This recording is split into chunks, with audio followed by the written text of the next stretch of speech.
Welcome, dear listeners and viewers, to another episode of Embrace the Echo Grief Talks, where we delve into the depths of human experience, empathy, and understanding. I'm your host, Stephanie, and today we will embark on a profound journey through the complexities of loss. With me today is our co-host, Shay, and she will expand on our topic for today's episode. Today's episode is titled Journey Through Loss, Navigating the Depths of Grieving and Mourning. This invites us to explore the intricate experiences of emotions that accompany the departure of a loved one. Grieving and mourning, these are two intertwined, often used interchangeably, and yet two distinct processes that shapes our response to loss in a very profound ways. So why don't we start differentiating grieving versus mourning? So grieving, in the internal landscape of emotions and thoughts, encompasses the raw, unfiltered feelings that surge within us when we confront loss. It's the ache in our hearts, the tears that flow freely, and the silent screams echoing in the depths of our soul. Grieving is something that happens within ourselves. It's a natural instinct that our body experiences as a response to loss. Mourning, on the other hand, is the outward expression of grief. It's a ritualistic dance with sorrow that honors the memory of those we've lost. It's the shared tears at the funeral, it's the solemn rituals performed to honor the departed, and collective embrace of communities in times of mourning. So mourning is an active work. It takes an intentional effort and commitment. An example of an act of mourning is when we talk about the person who has died, crying, expressing our thoughts and feelings through art or music, and celebrating special dates that held meaning for the person who died. And these are just few examples of mourning. Throughout this episode, we will navigate the delicate balance between these two processes, exploring how culture, society, and personal experience shape our understanding of grief and mourning. Can you share a personal experience where you felt grieving internally, and how did that differ from any external mourning expressions? Talking about personal experiences, well, that would be the death of my husband and my only son. To me, it was the most harsh of all that I ever experienced. I didn't give myself space and time to fully grieve. I was very angry, and so I isolated myself. I recall looking up at the sky just to keep asking why, and never did I hear nor get an answer back. And because everyone else was grieving what I considered my personal grief, I was triggered more. I denied my grief to make it easier for everyone else. What most felt of that was better for me was to do happy things, to be involved with family gatherings or go to church, strengthen my faith, read the Bible. Not that I did not value that, because I did very much, and it was valid and worthy. Though in that time, I was just too angry.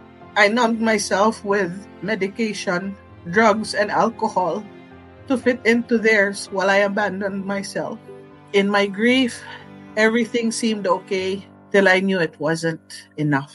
So, Thank you, Ate Steph, for sharing that. I know it's really difficult to go back to those moments, right? And again, I just commend you for showing up. Thank you. What are effective ways for individuals to express their grief and mourn externally, whether through rituals or creative outlets or other means? So to answer this, first of all, when I think about some of the effective ways for an individual to express their grief and mourning externally, it's really important for the person grieving to identify the emotions, acknowledge what is true to them as a person, and to really have a sense of awareness of what their body needs. And lastly, give yourself permission to go through the process of feeling the emotions without judging yourself. I had to learn all of this because although I'm saying all of this, that you need to be understanding of what your body needs. At the very first stage or early days of loss, it's so hard to even see this. I'm so dissociated. I'm totally out of this world. The world around me kept revolving while I felt stuck. These are just some of the things that I can recognize now. And again, everybody will have their own timeline when this stage is available to them. Everyone will grieve or mourn differently, as we are all different people. No one will ever grieve the same way. It's as unique as our fingerprints. So as for me, I remember lighting a candle every day. I listened to music. I journaled. I took time to care for myself. I really have to go back to those basic needs. I felt so depressed that all I had to do was to remember how to take care of myself. That was to get up from bed, to eat, to get dressed, to shower.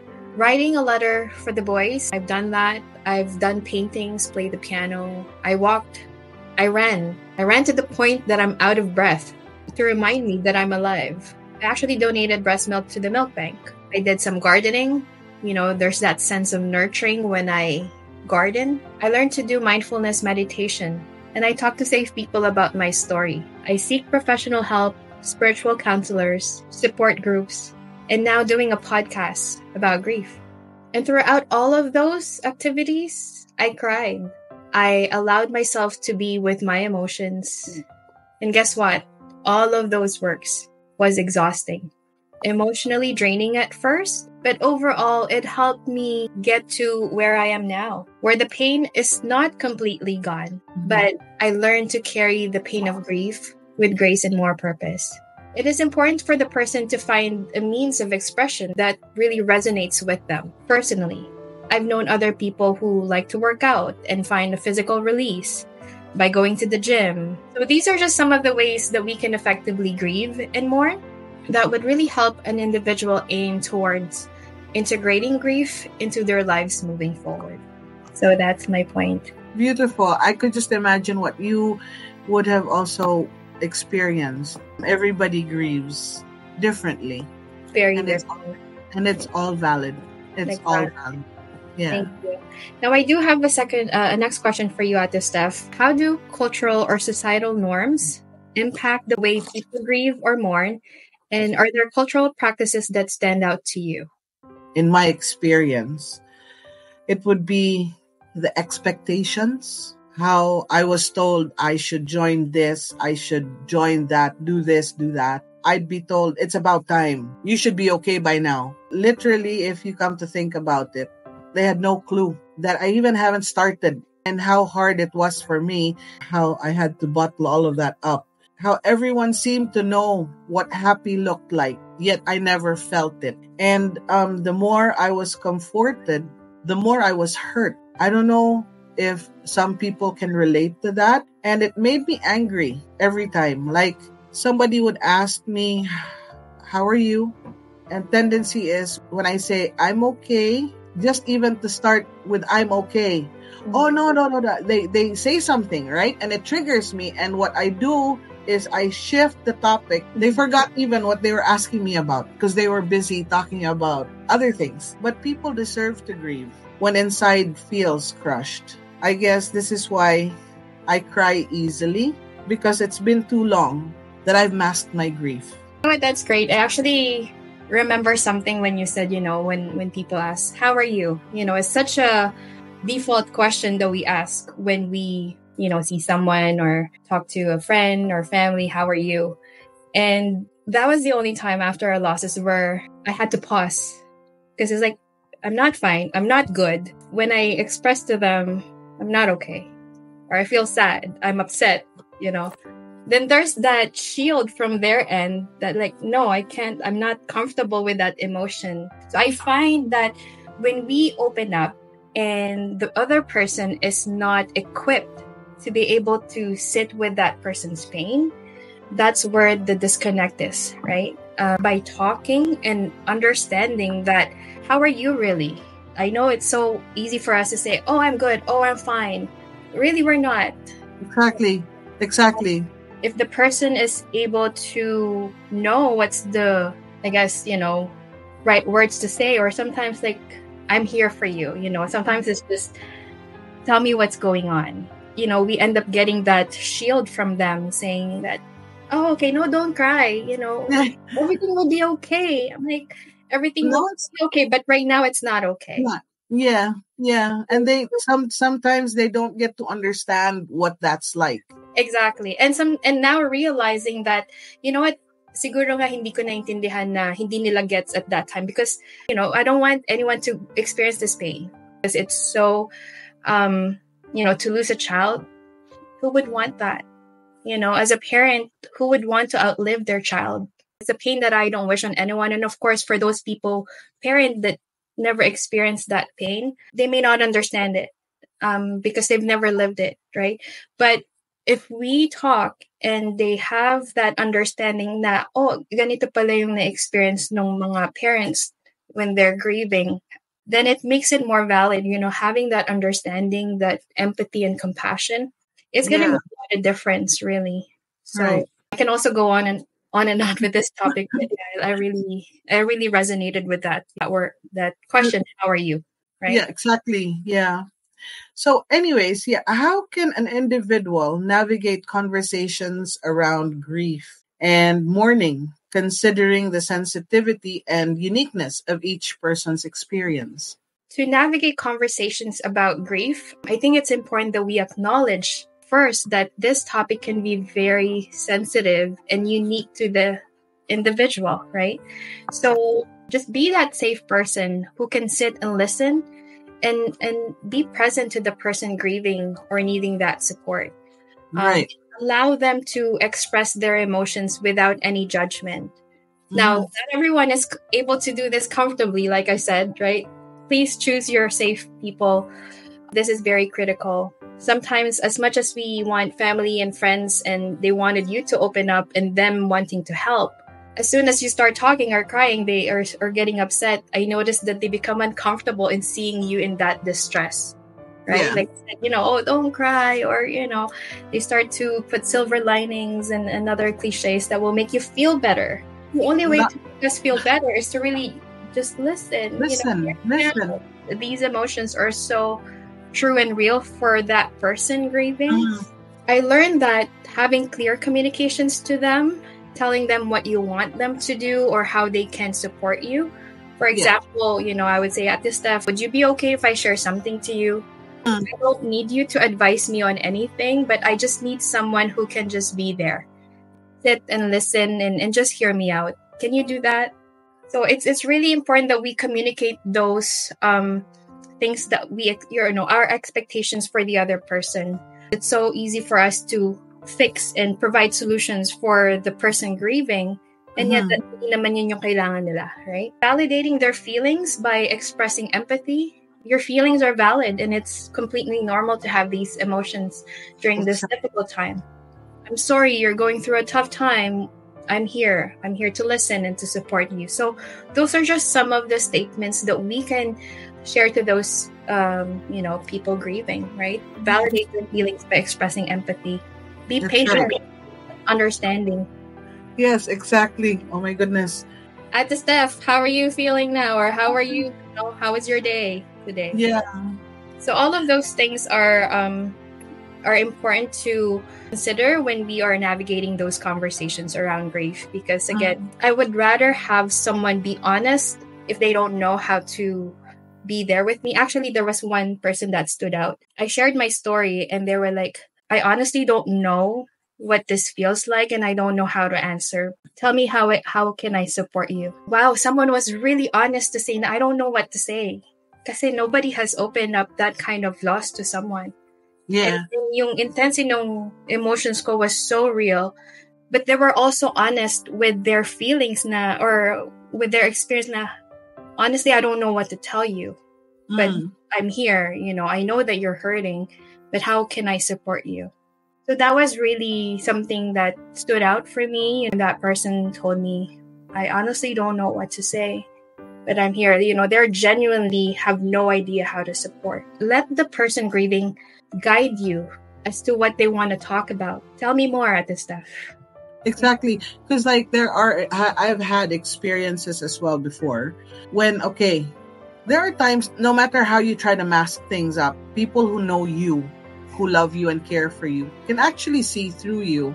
Mm-hmm. But you know how it is when they're like, no, you know what you should do? You should do this. Mm-hmm. Instead of saying like, I think you should consider maybe this. Maybe would depend how you'd feel about it. But in the end, they're like telling me what to do. Mm-hmm. And even without asking if that fit what I felt. Mm-hmm. And if, you know what I'm saying? Yeah. We need to bring light to that these conversations need to happen, even though we don't know sometimes where to start. This is the start, right? Exactly. Yeah. Exactly that. All right. So what role do support systems, such as friends, families, or support groups, play in both grieving and mourning processes? Shay, you were just talking about empathy just a while ago. And that's why I got kind of all excited about when you were talking, because for me, that stops for me. Tops for me is empathy and then understanding his or her loss and its effects. The emotional support, the importance of empathy and understanding emotions. You were just saying it a while ago. These are the same thoughts. There are just some people that just want to talk, providing comfort brings reassurance that we aren't alone. That genuine effort, acts of kindness with no hidden agendas, because there are some people, that I'm not sure if you can relate to this, but there are some people that kind of like to ride on because they know that you're vulnerable and you're feeling this, and they're also trying to come up with some either product and think that you can your story can help, and they have hidden agendas. Mm-hmm. And sometimes I don't like that, because it's good to have a connection to something, but if it's something that's not genuine, it ticks me off. It's a trigger. And another thing that I could think of is mental health, depression, anxiety, mood disorders. These are all valid. Not like, oh, she's depressed. Oh, what now? What's going on? Or what's wrong with her moods? Why is she in this, and that? And instead of me trying to figure out everything about me, then I have to mask up again because, that kind of thing.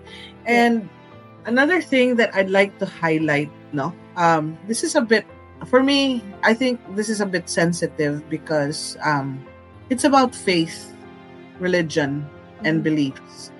In my time, when I lost my husband and my son, a lot of people were praying for me and my children, which I truly, truly, truly appreciate. I remember a lot of people praying over us, reading the Bible, sharing, and encouraging me to go do Bible study, and encouraging me to keep on praying harder and praying harder and praying harder. Not that I don't appreciate that, because I did. It helped me a lot. I'm also a very spiritual person. I may not be a very showy person of my religion, but I respect that. And there's just something about that I also wish that people could also understand, that when someone is experiencing a very deep pain, you can't just tell that person like, hey, come on, let's pray. Let's talk to God. Let's read this. Let's reflect. Then everything goes away, because it doesn't work that way. Mm-hmm. No, if I'm making sense. Mm-hmm. And so I just had to highlight that, because I think that's part of roles. Religion is something, and it's a good thing. I'm not saying it in a bad way. Don't get me wrong, but sometimes people need to soften and understand that there are some cases with people, when they cope with their pain, they can practice their faith in their own skin, in their own liking, in their own comfort. You can't pressure someone to do things because it seems not to be working at that moment. It's not easy. No, it's not. No. It's not easy. And like you said, to be patient and just to be kind, because It's important to allow others to express without being judged, you know. Everyone's experience, we've always said from the beginning, it's unique, it's different, and people need to understand more of that, and that's super valid. And all it is that I feel is be that person to love, to that person who doesn't even feel love, you know. Yeah. Yeah. So, Thank you for sharing that, Ate. You highlighted that spiritual or just the faith alone sometimes can hinder us from grieving the way we're supposed to, right? Sometimes we have to challenge our belief system about that too. Like you said, you've looked into other philosophies to really have a better understanding, right? And I did the same thing. I'm a very spiritual person. I grew up Catholic, came here to Canada and became Christian. So Catholic Christian. So, but for me, what really resonates was something that true connection with your faith, your relationship, your personal relationship with God, the universe, or whoever the higher being that you look up to, right? To ask for that guidance. So, it's a great topic. I think for sure spiritual as a coping mechanism is something that we can touch on another episode. So I'll do that on my research. So I know we have a guest that we can have to speak of that aspect about spirituality and grieving and coping, right? So that's great. I'm really excited, and thank you for sharing. grief is often seen as a dynamic process. How does the experience of grief evolve over time?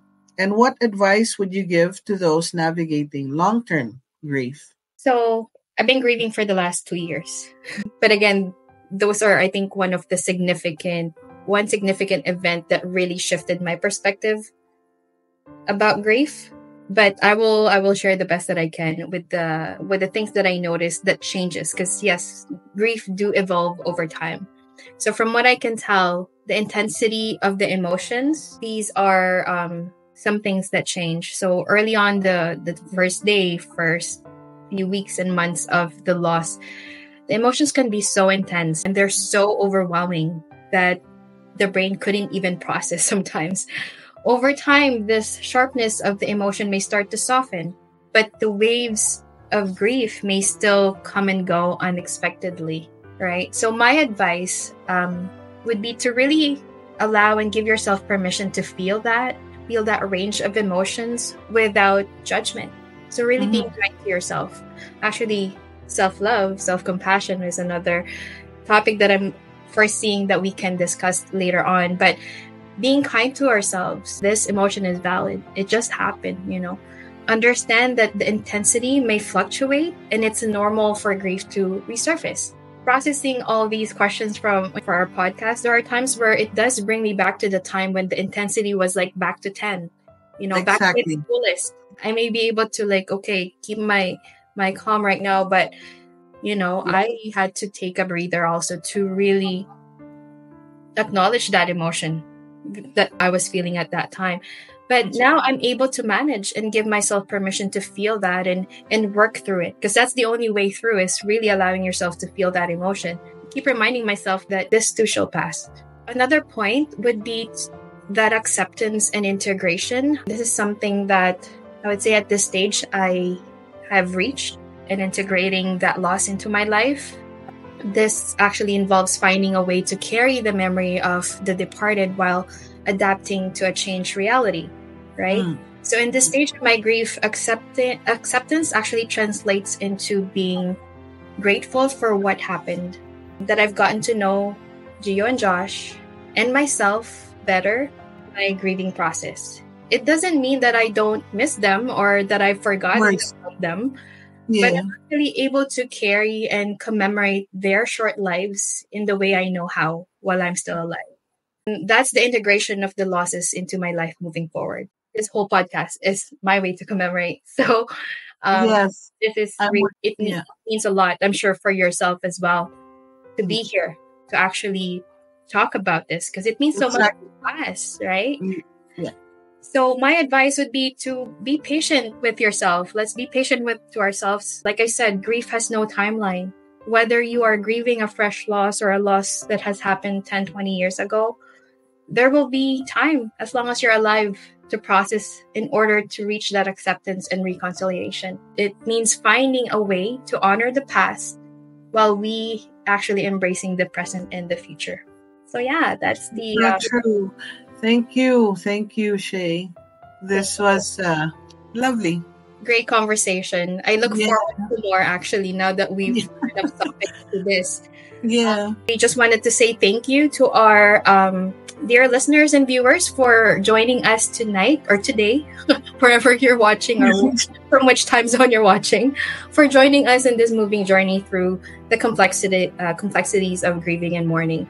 So as we close this episode, let's take a moment to reflect on the shared stories, insights, and the resilience that emerges from the depths of our loss. Anyways, let's also remember that grief is a personal journey and mourning is its outward expression. Each person's experience is unique and the path of healing is diverse as the individuals who walk it. So we hope that this episode has provided you with a deeper understanding of these profound processes. If you're currently navigating your own journey through loss, please know that you're not alone.